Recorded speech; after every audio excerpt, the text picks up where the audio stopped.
사랑이 많으신 아버지 하나님, 오늘 하루 은혜 가운데 잘 보내게 하여 주시고 또 하나님의 말씀을 듣고 함께 기도하는 자리에 저희 모두를 불러주셔서 너무나도 감사드립니다.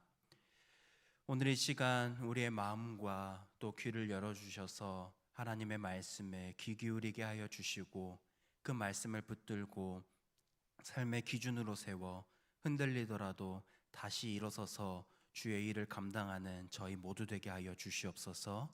거룩하신 예수님의 이름으로 기도합니다. 아멘.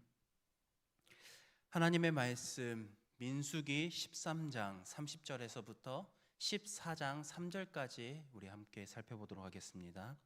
하나님의 말씀 민수기 13장 30절부터 14장 3절까지입니다.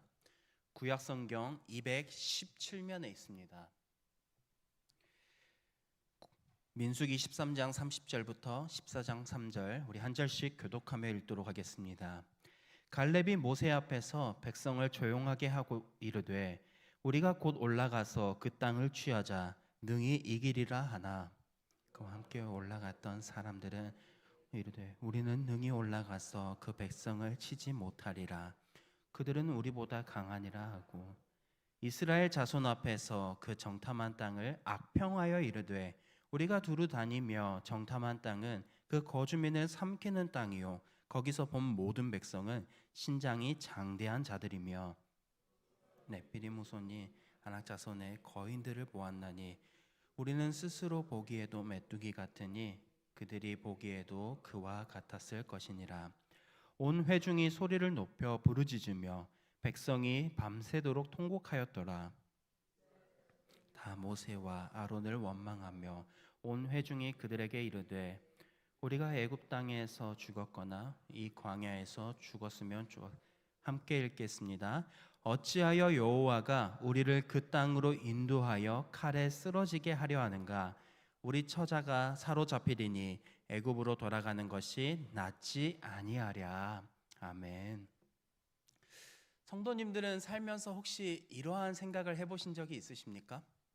믿음이 있기는 한데 왜 나는 또 흔들리는 걸까? 하나님을 분명히 믿고 있고 하나님의 말씀을 알고 있는데 왜 현실의 상황을 겪다 보면은 그 앞에서 나는 먼저 두려움을 느끼는 것일까? 혹시 이러한 생각 해보신 적 있으신가요? 저만 해봤나요? 살다가 우리는 이러한 생각을 한 번쯤은 해본 적이 있을 것 같습니다. 문제를 바라보는 순간에 그 문제를 어떻게 하면 이겨낼 수 있을지에 대한 생각을 하다 보면서 마음이 위축이 될 때도 있고 입술에서는 그것들을 잘 감당하지 못하겠다든지 아니면은 못하겠다라는 말부터 우리의 입술에서 튀어나올 때가 있습니다.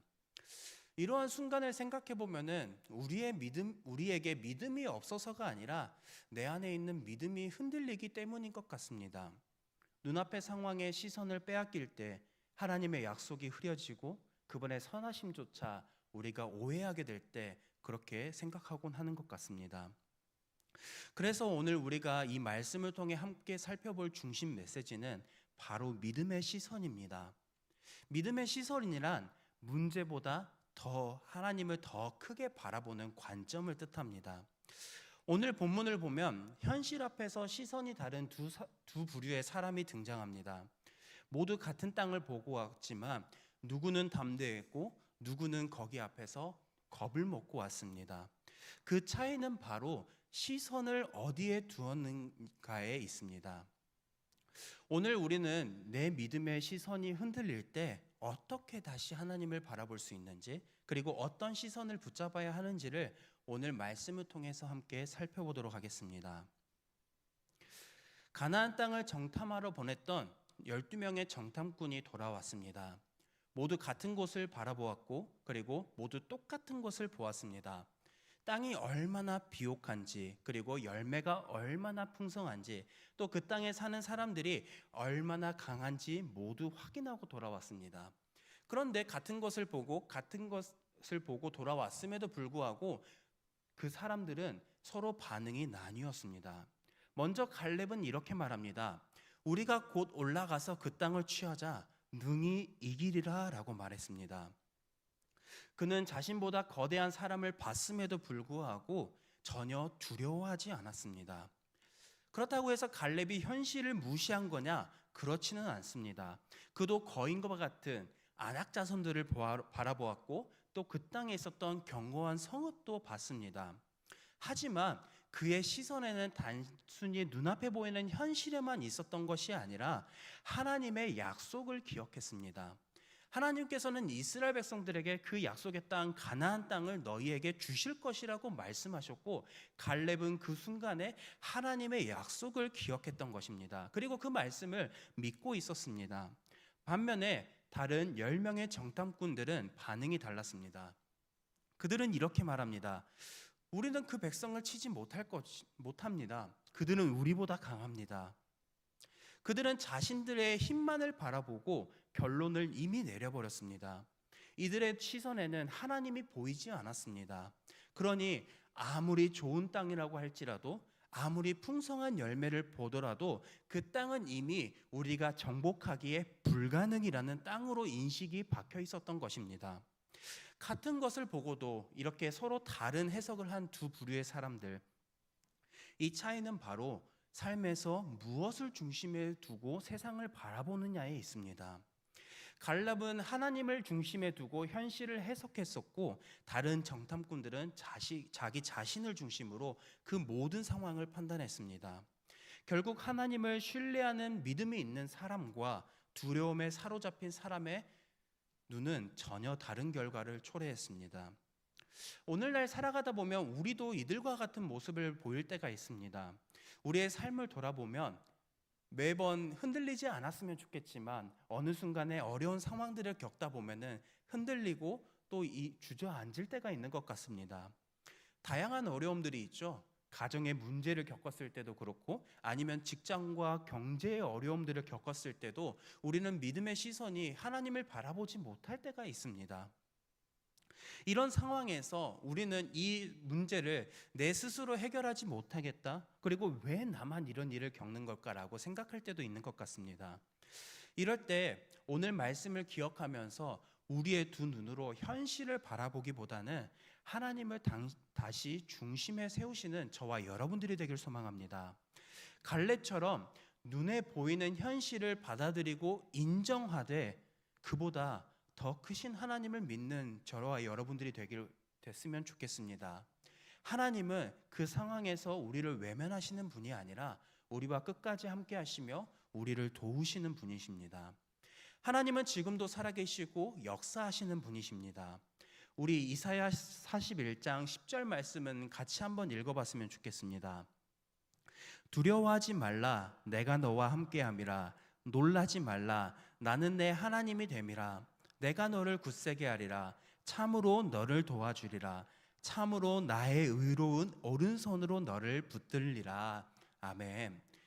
하나님은 당시 바벨론 포로에 잡혀갈 위기를 앞두고 있는 그 상황에서 이스라엘 백성들에게 직접 하신 말씀입니다. 하나님은 뭐라고 말씀하시나요?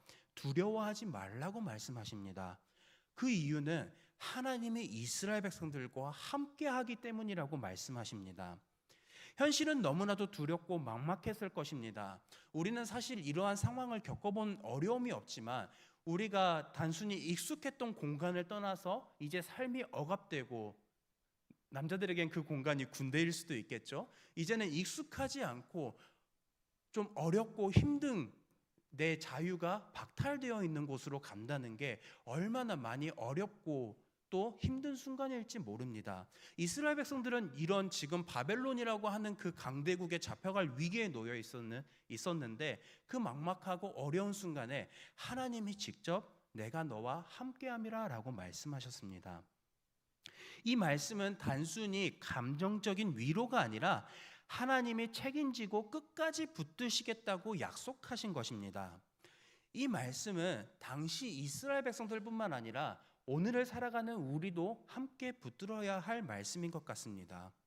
그 약속을 믿는다면 하나님께서 두려워하지 말라, 내가 너와 함께하리라 라고 하신 말씀을 기억한다면 우리의 현실의 문제가 아무리 커 보이고 아무리 내 힘으로조차 정말 감당하기 어려울 때 우리의 시선을 이 현실의 문제에서 하나님께로 옮긴다면 우리는 하나님의 능력으로 다시 일어설 수 있습니다.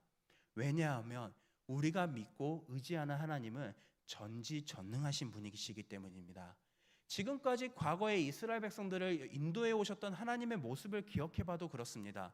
그리고 오늘의 이 자리에까지 하나님께서 나의 삶을 인도해 주신 그 발걸음을 돌아보기만 하더라도 우리에게 얼마나 하나님의 은혜의 순간이 넘쳤는지 우리는 알 수 있습니다. 이러한 순간에 두려워하지 말라, 내가 너와 함께하리라라는 그 말씀을 기억하며 살아가는 우리 모두 되었으면 좋겠습니다.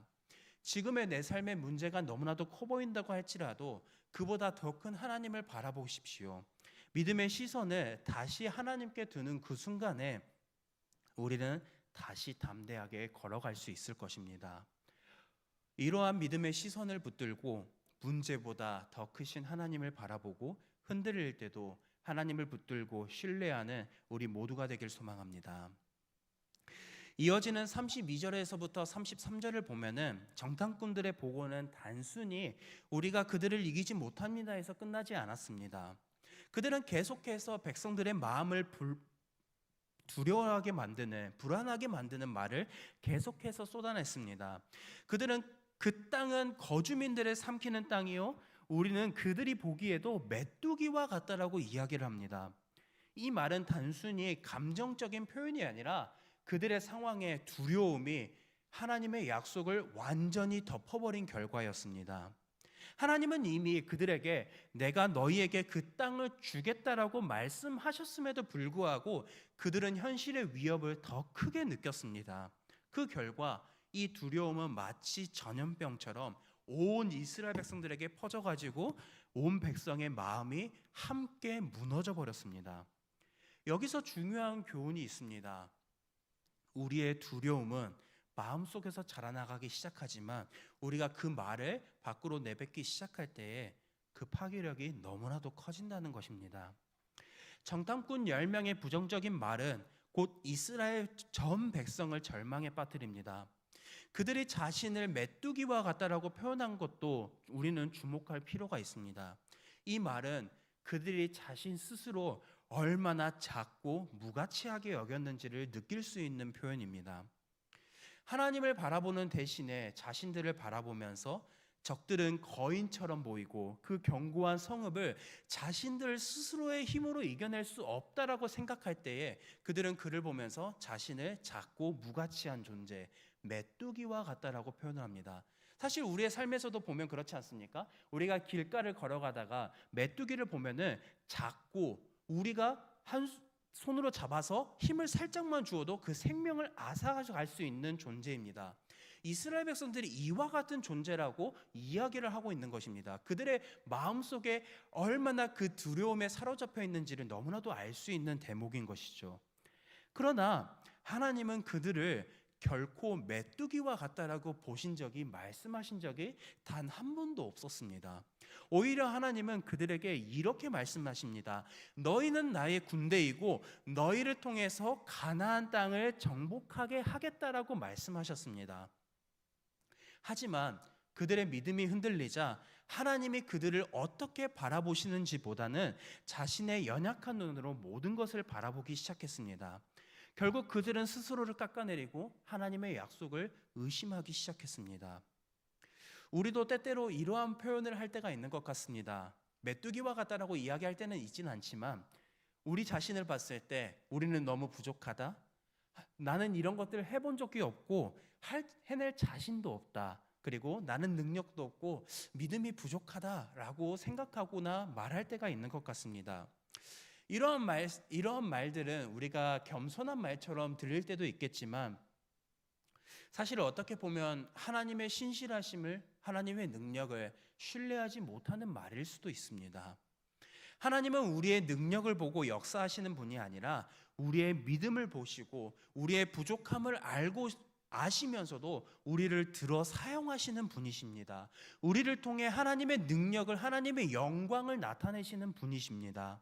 그러나 우리의 마음에 두려움이 사로잡혔을 때 우리는 하나님의 능력과 하나님의 약속과 하나님께서 우리를 도우실 것을 알지 못하고 두려움이 커지기 시작할 때 그 모든 것들이 다 흐려지기 시작합니다.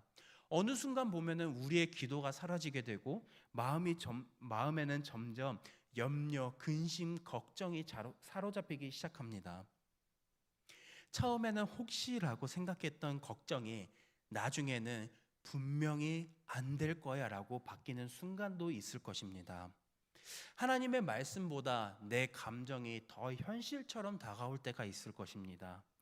그때 우리가 꼭 기억해야 할 것은 믿음이란 흔들림이 없는 상태가 아니라 흔들리더라도 하나님을 다시 붙잡아야 한다는 것을 기억하는 저와 여러분들이 되길 바랍니다.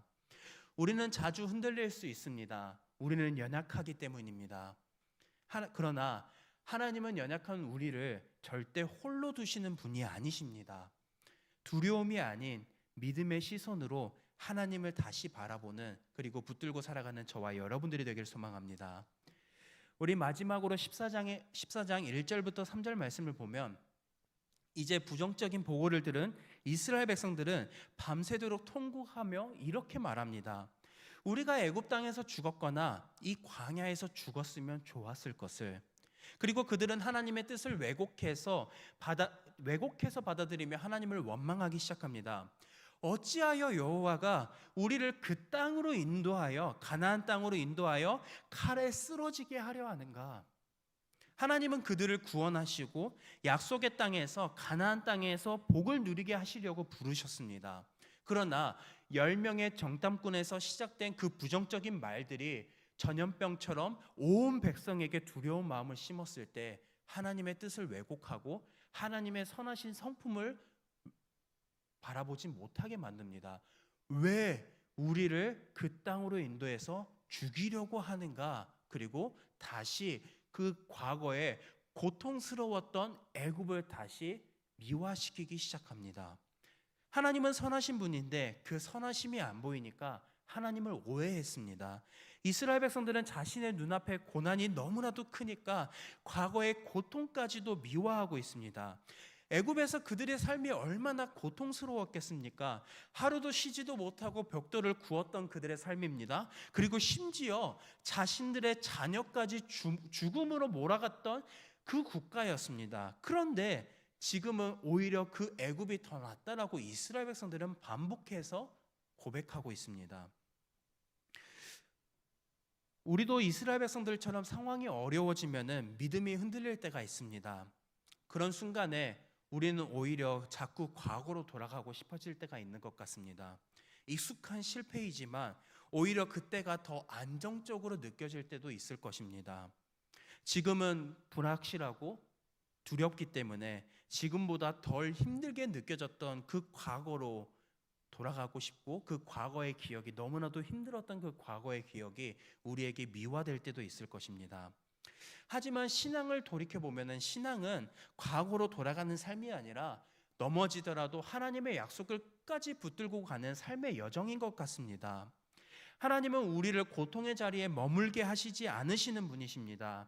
그 우리를 이끌어 가시는 그 과정이 더디고 때때로 우리에게 설명이 되지 않는다라고 할지라도 하나님은 분명히 그 안에서 하나님의 선하신 목적을 이루어 가시는 중이십니다. 우리가 흔들릴 수는 있지만 하나님은 절대 흔들리지 않으시며 우리를 향한 그분의 뜻은 절대 변함이 없으십니다. 때때로 우리가 살아가다 보면 믿음이 약해진다고 느껴질 때도 있을 것입니다. 내가 너무 부끄러워져서 기도도 못하겠고 하나님께 나아갈 자신조차 없을 때도 있을 것입니다. 하지만 하나님은 그런 우리를 정죄하지 않으시는 분이십니다. 오히려 흔들리는 우리의 손을 붙잡아 주시고 우리의 삶을 보다 더 안정적으로 가장 좋은 길로, 가장 선한 길로 인도해 주시는 분이십니다. 하나님이 우리에게, 그리고 당시 이스라엘 백성들에게 두려워하지 말라, 내가 너와 함께 하겠다라고 말씀하신 것처럼 우리가 믿음으로 다시 그분을 바라보기만 한다면 다시 일어설 수 있도록 도와주실 것입니다. 그러니 지금 어떤 상황에 있든지 하나님은 나를 끝까지 붙드시는 분이십니다 라는 사실을 기억하면서 살아가는 우리 모두가 되길 바랍니다.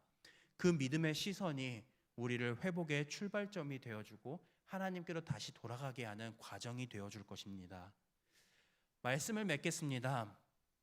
우리는 어려운 상황 속에서 이스라엘 백성들처럼 믿음이 흔들릴 때가 있습니다. 현실이 너무 커 보이고 내 힘은 너무나도 작아 보일 때 우리는 갈렙처럼 능히 이기리라, 이겨낼 수 있을 것이다 라고 담대히 말하기보단 나는 못하겠다, 이겨내지 못할 것입니다 라고 내 스스로의 능력만 바라보고 있을 때가 있을 것입니다. 하지만 오늘 본문은 그런 우리에게 중요한 믿음의 원리를 다시 붙잡게 만듭니다. 믿음의 시선은 동일한 현실을 다르게 보게 만듭니다. 문제보다 더 크신 하나님을 인식하고 있기 때문에 불가능이라기보다는 하나님의 능력으로 이겨낼 수 있을 거라는 긍정적인 시선으로 바라보게 만듭니다. 두려운 말 한마디가 주변의 사람들의 믿음까지 흔들 수 있습니다. 믿음이 흔들리면 결국은 우리는 하나님의 선하심도 오해할 수 있습니다.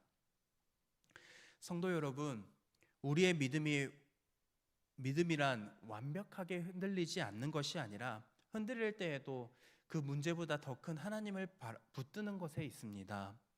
오늘 우리의 삶에서도 갈렙과 같이 담대히 말씀을 붙들고 하나님의 신실하심을 신뢰함으로 믿음의 시선을 다시 세우는 저와 여러분들이 되길 소망합니다.